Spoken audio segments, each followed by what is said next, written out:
नमस्कार मंडळी, अशोकराव चव्हाण यांनी भाजपमध्ये पक्षप्रवेश केलेला आहे आज.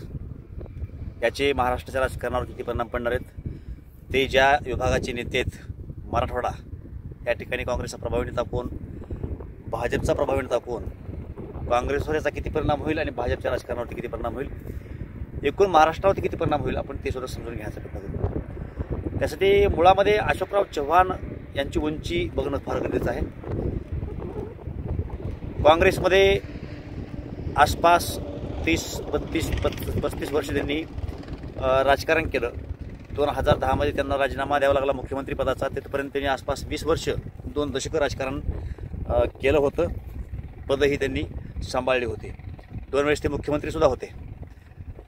त्यांच्या भागामध्ये नांदेड जिल्ह्यामध्ये प्रभाव किती आहे राजकारणामध्ये पाहायचं म्हटलं तर मागे देगलूर तालुक्यामध्ये भाजपनं फार मोठी ताकद लावली.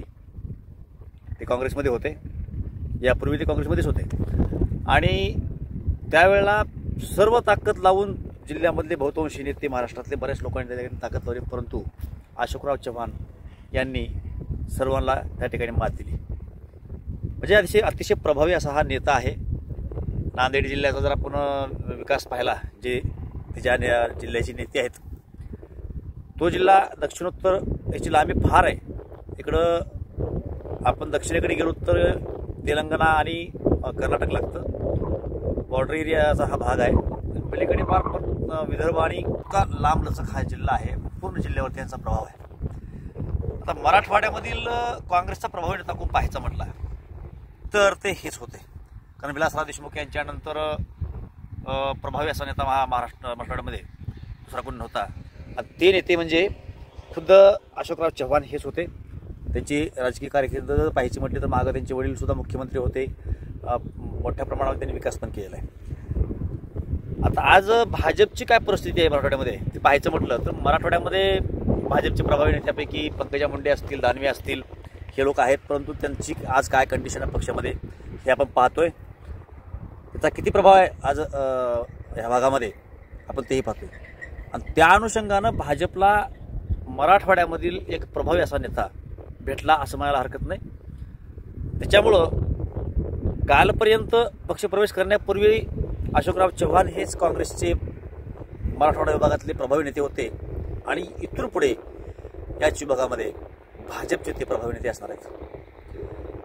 आणि त्यामुळे ह्या 8 जिल्ह्यामध्ये ज्या काही खासदारकीच्या निवडणुका होतील किंवा आमदारकीच्या निवडणुका होतील, ह्या सर्व निवडणुकीवरती त्याचा फार मोठ्या प्रमाणामध्ये प्रभाव पडलेला आपल्याला पाहायला मिळेल. स्वाभाविकपणे भाजपची ताकद या ठिकाणी वाढलेली आहे, त्यात काही शंका नाही. आणि काँग्रेसची ताकद मात्र फार मोठ्या प्रमाणामध्ये इथे कमी होणार आहे. विलासराव देशमुख यांच्या लातूर जिल्ह्यामधून त्यांचे पुत्र अमित देशमुख हे फारसा प्रभाव दाखवू शकले नाहीत. जिल्ह्यामध्ये त्यांच्या मतदारसंघामध्ये त्यांचा प्रभाव आहे, त्यांना मानणारा वर्ग आहे. परंतु मराठवाडा लेवलला जर पाहायचं म्हटलं तर अशोकराव चव्हाणांचा त्यांचा प्रभाव निश्चितपणे नाही. आणि असंही बोललं जात होतं की अमित देशमुख हे सुद्धा भाजपमध्ये येतील. परंतु त्यांच्या येण्यामुळे त्यांच्या येण्याचा मार्ग बंद झाला का, अशा पद्धतीच्या चर्चा आहेत. एकूण काय तर आज अशोकराव चव्हाण यांनी पक्षप्रवेश केला आणि पक्षप्रवेश करताना ते काय आपलं मत मांडलं ते आपण शेवटी पाहणार आहोत. परंतु त्यांनी अशी भावना व्यक्त केली की काँग्रेस पक्षानं मला बरंच काही दिलेलं आहे, मी नाकारत नाही ते. परंतु काँग्रेस पक्षालाही मी बरंच काही दिलेलं आहे हे सुद्धा नाकारता येणार नाही. त्या ठिकाणी माझी घुसमट होत होती आणि त्यामुळे मी बाहेर पडलो असं त्याचं म्हणणं आसपास आलं. त्यांनी काय प्रतिक्रिया दिली आपण ती सुद्धा ऐकू. परंतु या पक्षप्रवेशाबाबत काँग्रेस सोडून भाजपमध्ये यांनी प्रवेश केला, या बाबतीमध्ये आपल्याला काय वाटतं, ही योग्य आहे की अयोग्य आहे, याच्या महाराष्ट्राच्या राजकारणावरती काय परिणाम होऊ शकेल, या बाबतीमध्ये आपली मतं निश्चितपणे कमेंटला कळवा. ऐकूया अशोकराव चव्हाण काय म्हणाले. मैंने पार्टी को डैमेज करने की कुछ नहीं किया, इट वाज माय ओन पर्सनल डिसीजन.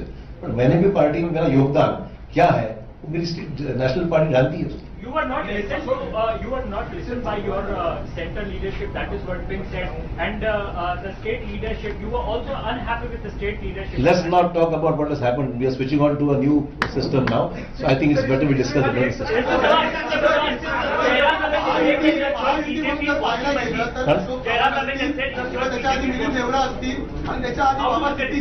तीन मोठे नेते आहेत ज्यांच्या 2-2, 3-3 पिढ्या काँग्रेसमध्ये होत्या, त्यांना आता महायुतीमध्ये प्रवेश केला आहे. ही परंपरा राखली आहे. दुसरी परंपरा होती विरोधी पक्ष नेते महायुतीमध्ये येण्याची, ती पण कायम राहील या काळामध्ये. ते विरोधी पक्षनेत्यांना तुम्हाला विचारावं लागेल. आमचा काही एक मी स्पष्टपणे सांगतो, आम्ही कुठलंही टार्गेट घेऊन चालत नाहीये. पण ज्या ठिकाणी आम्हाला असं वाटतं की हे नेते आपल्यासोबत येऊ शकतात आणि त्यांच्या येण्यामुळे पक्षालाही फायदा आहे, राज्यालाही फायदा आहे, अशा अनेक नेत्यांची आमची चर्चा चालू असते.